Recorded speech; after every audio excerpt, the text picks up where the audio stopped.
गुरुदेव महेश्वरा गुरु साक्षात परब्रह्म तस्मै श्री गुरुवे नमः। तस्मै श्री गुरुवे नमः। प्रथमतः त्रिकाल वंदनीय गुरुमौली गुरु महालिंगेश्वर शिवाचार्य महाराज यांच्या अनंत कोटी प्रणिपात करून तसेच माझ्या जीवनामध्ये जे ब्रह्मज्ञानी श्रोत्रिय दयाळू कृपाळू गुरुमाऊली आलेले मला गुरुमाऊली प्राप्त झाले त्या अप्पाजींच्या चरणी अनंत कोटी प्रणिपात करून तुम्हा सर्व साधकांच्या चरणी साष्टांग नमन करून मला जे काय थोडंसं कळालं ते मी तुमच्या समोर मांडण्याचा प्रयत्न करत आहे। अहम ममत्यायं बंधो नाम मोती मुक्तता।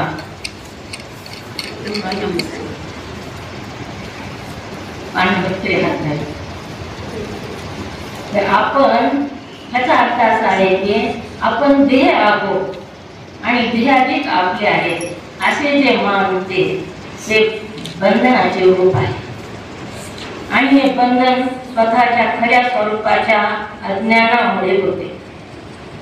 कशामुळे बंधन? आपल्या स्वरूपाच्या अज्ञानामुळे। इथं आपलाच आपल्याला विचार करायचा, दुसरं कुणाचाच नाही। आपल्या स्वरूपाच्या अज्ञानामुळे बंधन होत आहे। खऱ्या स्वरूपाच्या स्वरूप वर दिसतंय आणि आतमध्ये असते।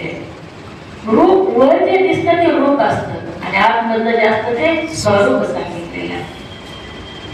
आणि स्वरूपाच्या अज्ञानामुळे आपल्याला ही बंधन प्राप्त होतं। हेच बंधनाचे कारण आहे आणि देह इंद्रियाधिकच आपण नाही व आपलीही नाही असे समजल्याने देहाधिकातील अहंता ममताची निवृत्ती होते। तिचेच नाव मोक्ष आहे। अहंता आणि ममता। आता अहंता कशाला म्हणायचं तर आपल्या या स्थूल देहावर जे प्रेम करतो त्याला अहंता म्हणायचं।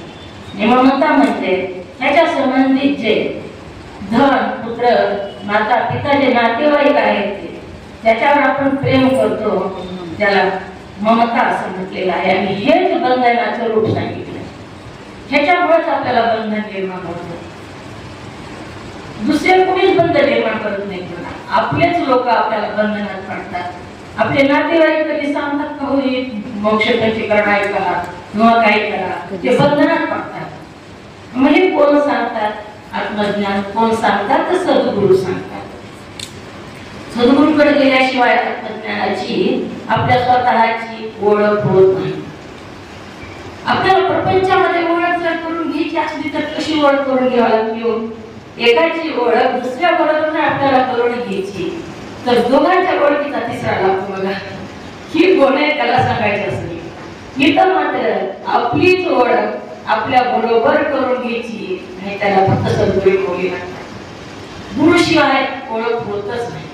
ज्याप्रमाणे आपला मुख आपल्याला कसं आहे ते बघायचं तर माध्यम आरशाचं लागतं।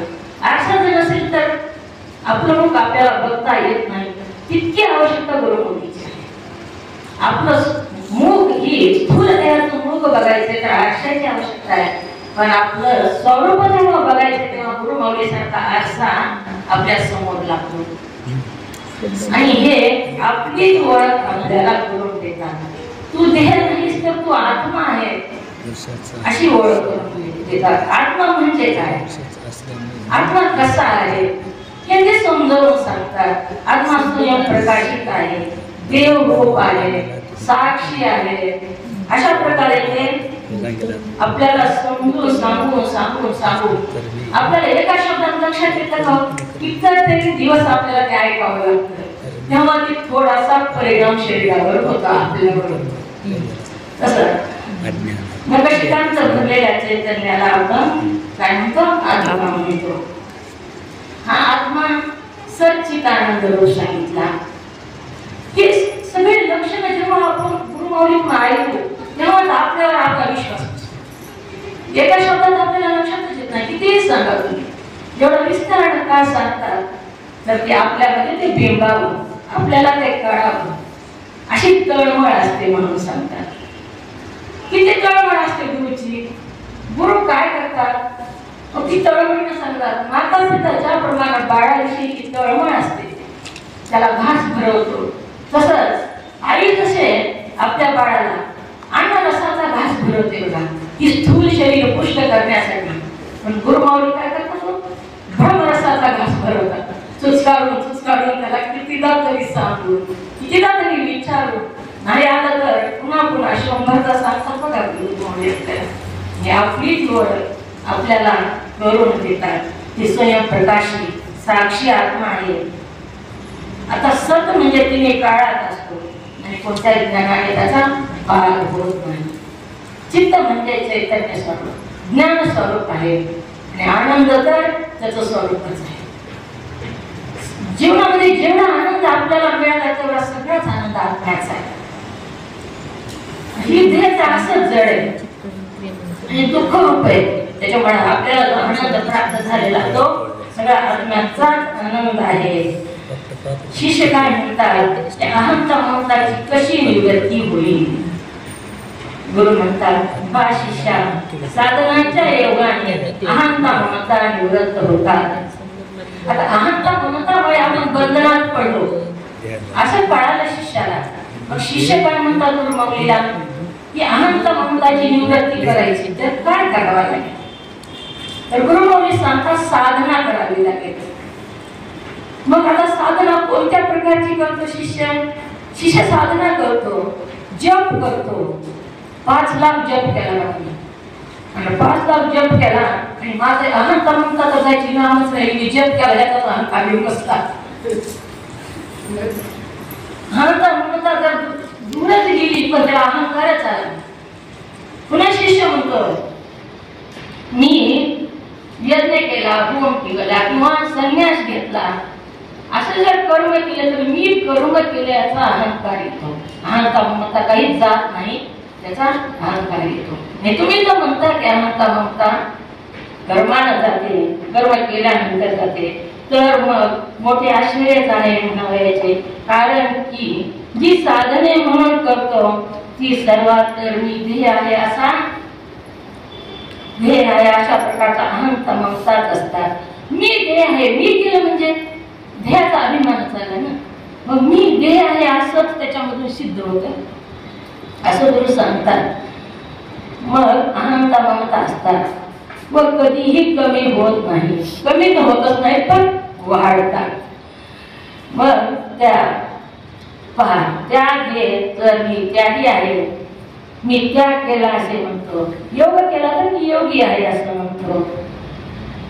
मी योग केला असे म्हणतो. तप केलं तर मी खूप तप केलं. जप केला तर मी जप केला असं म्हणतो. तर मग हे घालवण्यासाठी काय करावे लागेल तर ध्येय मी नाही त्याचा निश्चय करावा लागेल. ध्येय मी नाही, मी कोण आहे, आत्मा आहे, सच्चित आनंद रूप आत्मा आहे. ध्येय असं जड दुःख ही ध्येय आहे. या ध्येयामध्ये 6 विकार आहेत आणि आत्मा हा निर्विकार आहे. अशा प्रकारे आत्म्याचं आणि देहाचं तुम्हीच ही करून मी आत्मा आहे ती आपल्याला समजून सांगायचे, कुणालाच नाही दुसऱ्याला. आपल्या मनालाच आपण समजून सांगायचं, आपलाच विचार आपण करायचा. आपल्याला आपण करावं विचार, त्याने सौख्य करावं जीवा. विचारायला तर काहीच करू नये असं सांगितलं. विचार कोणता करावा तर मी आत्मा आहे, ही ध्येय आहे आणि ध्येय संबंधित आहे ते माझे नाही. तर मी आत्मा शुद्ध असा आत्मा आहे, दृष्ट आहे. अशा प्रकारे आपली समजून आपण काढायची असं सांगितलेलं आहे.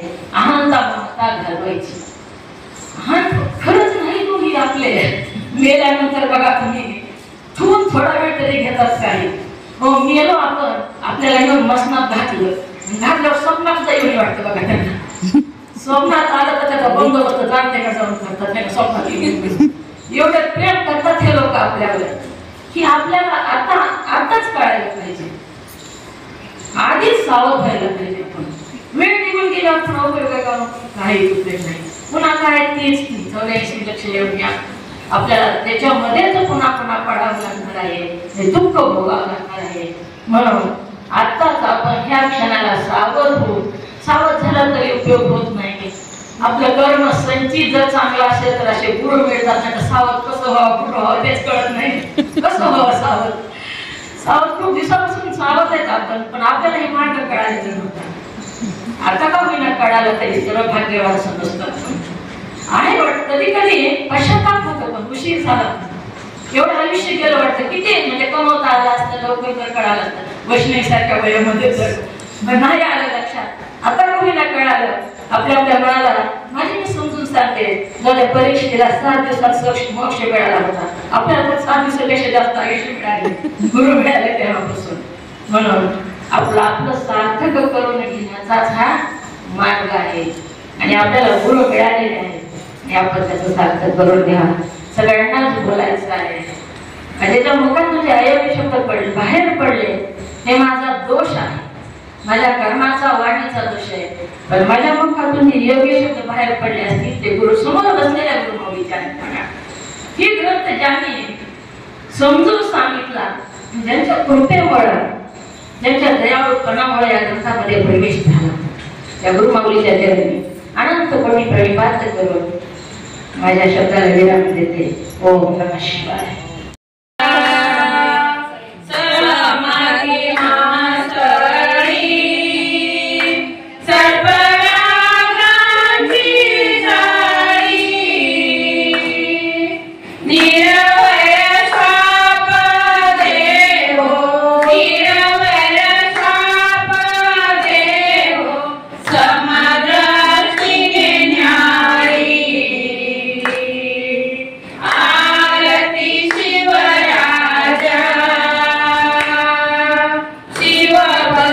Lopa